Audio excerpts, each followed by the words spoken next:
குறிப்பிட்ட காலக்கெடு வைத்து வக்ஃப் செய்ய முடியாது. ஒரு 5 வருஷத்துக்கு இந்த இடத்தை நான் அல்லாஹ்வுக்காக கொடுத்துட்றேன், 5 வருஷத்துக்கு அப்புறம் திரும்ப நான் எடுத்துக்குவேன்னா இதுக்கு பேர் வக்ஃப் அல்ல, வக்ஃபிலே சேராது. ஒன்ஸ் வக்ஃப் இஸ் வக்ஃப், அவ்வளோதான். ஒரு தடவை செஞ்சுட்டா கியாமத்து வரை வக்ஃப்.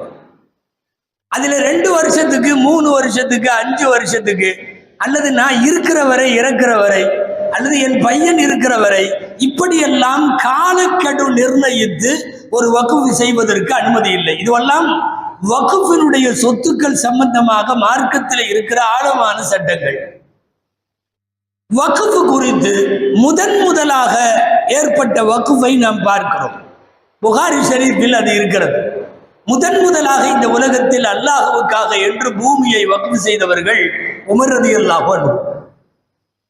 நபி ஸல்லல்லாஹு அலைஹி வஸல்லம் இடத்தில் வந்து ஒரு தடவை சொன்னார்கள், அல்லாஹ்வின் தூதரே, எனக்கு கைபரிலே ஒரு இடம் இருக்கிறது. கைபர்ல என்னுடைய இருக்கிற காசு பணத்திலேயே என் சொத்திலேயே எனக்கு ஆக பிரியமானது அந்த சொத்து தான். எனக்கு அது அவ்வளவு பிடிக்கும், எனக்கு பிரியமான சொத்து. ஃபமா தஅமுருனி பிஹி யா ரசூலல்லாஹ், அல்லாஹ்வின் தூதரே, நான் அதை என்ன செய்யட்டும்னு சொல்லுங்க என்று கேட்டார்கள். எனக்கு ரொம்ப பிடிக்கும் பிரியமானதுன்னு சொல்றாங்க, அதே சமயத்தில் நீங்கள் சொன்னதை செய்கிறேன் என்றும் சொல்லுகிறார்கள். ரசூலுல்லாஹ் ஸல்லல்லாஹு அலைஹி வஸல்லம் உமர் ரலியல்லாஹு அன்ஹுவுக்கு ஆலோசனை கொடுத்தார்கள், யாருக்கும் விற்க வேண்டாம், முதல்ல அந்த அசலை, அந்த சொத்தின் உரிமையை நீங்கள் கையில வைத்துக் கொண்டு முதலில் ஒரு வேலை செய்யுங்கள், அதன் பலன்களை வக்ஃப் செய்யுங்கள். அந்த பூமியில இருந்து விளையும் எல்லாம் எனக்கானதல்ல, அது பொதுமக்களுக்கானது. நான் அல்லாஹ்வுக்காக வக்ஃப் செய்கிறேன். கூடவே நிபந்தனை எழுத சொன்னார்கள், முக்கியமான 3 நிபந்தனை. அல்லாஹ் யுபா, யாருக்கும் இந்த பூமியை யாரும் விற்கக்கூடாது. வாலா யூஹப், யாரும் யாருக்கும் இதை அன்பளிப்பு செய்யக்கூடாது. வாலா யூரஸ், யாரும் யாருக்கும் இந்த சொத்தை வாரிசாக கருதக்கூடாது. இது யாருக்கும் வாரிசா போய் சேராது, யாருக்கும் இந்த இடத்தை விற்கவும் கூடாது, யாருக்கும் அன்பளிப்பாகவும் கொடுக்க கூடாது.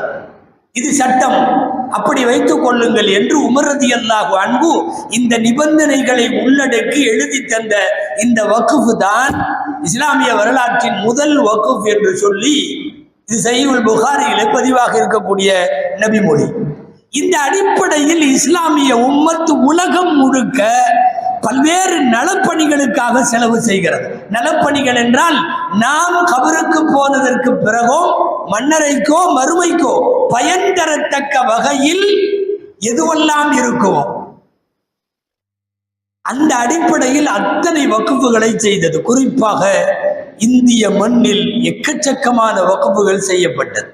குறிப்பாக 800 வருஷ காலம், சுமார் 760 வருஷ காலம் இந்த மண்ணை ஆண்ட முகலாய மன்னர்கள் பல 100 ஏக்கர்கள் அல்ல, பல்லாயிரம் ஏக்கர்களை ஒவ்வொரு அரசும் வக்ஃபாக செய்தது.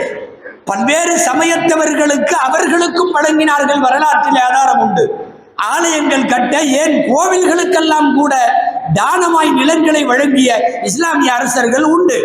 மறுபக்கம் முஸ்லிம்களுக்கு மாத்திரம் பயன் தரத்தக்க வகையில் வக்ஃப் செய்வதாக பல்லாயிரம் ஏக்கர் நிலங்களை முகலாய மன்னர்கள் கடந்த காலங்களில் வக்ஃப் செய்தார்கள். ஏழை எளியவர்களுக்கு உதவுவதற்காக, பள்ளிவாசல்களுக்காக, மதரசாக்களுக்காக, கல்விக்கூடங்களுக்காக, இப்படியெல்லாம் ஏழை எளியவர்களுக்காக நிறைய வக்ஃபுகள் செய்யப்பட்டது. ஆச்சரியம் என்ன தெரியுமா? அகில உலகத்தில் இருக்கக்கூடிய முஸ்லிம்கள் வாழக்கூடிய சவுதி உட்பட அத்தனை நாடுகளை விடவும் அதிகமான வக்ஃப் நிலங்களை கொண்டிருப்பது இந்தியா தான். 54 முஸ்லிம் நாடு உலகத்தில் இருக்கிறது. 54 முஸ்லிம் நாடுகளிலும் இல்லாத அளவுக்கு வக்ஃப் ப்ராப்பர்ட்டிகள் இருப்பது இந்தியாவில் மட்டும்தான்.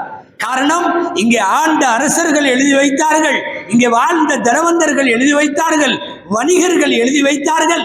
வாரிசுகளுக்கு விட்டு விட்டு போவது எப்படி கடமையோ அதுபோல் வக்ஃபுக்காகவும் ஒரு பங்கை விட்டு விட்டு போக வேண்டும் என்பதில் உறுதியாக இருந்து இப்படி நிறைய செய்தார்கள். இப்போது வக்ஃப் குறித்த தெளிவு நமக்கு தேவை.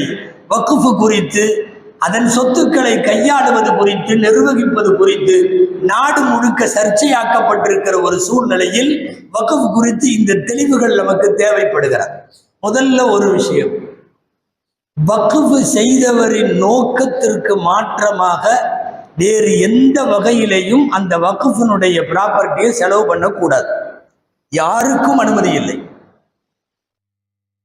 ஒட்டுமொத்தமாக வக்ஃப் வாரியத்திற்கும் அனுமதி இல்லை. வக்ஃப் கவுன்சில், ஆல் இந்தியா வக்ஃப் கவுன்சிலுக்கும் அனுமதி இல்லை. ஒரு சொத்தை எழுதி வைப்பது நான் என்றால், நான் எதற்கு எழுதி வைக்கிறேனோ அதற்குத்தான் அது பயன்படுத்தப்பட வேண்டும். உதாரணமாக, ஒரு காலத்தில் யாராவது ஒருவர் ஊர்ல யாராவது ஏழைகளுக்கு ஒரு சத்திரம் கட்டி அதுல 3 வேளை உணவு போடுவதற்காக நான் என் சொத்துல இருந்து இத்தனை லட்சம் அல்லது கோடியை நான் எழுதி வைக்கிறேன்னு ஒருத்தர் வச்சுட்டு போனா, அதுல இருந்து அந்த சாப்பாடு, அந்த சத்திரம், அதுக்கு மட்டும்தான் செலவழிக்க முடியும். இல்ல சமுதாய நன்மை கருதி நாங்கள் அதுல செலவழிக்கிறோம்னு செலவழிக்க முடியாது.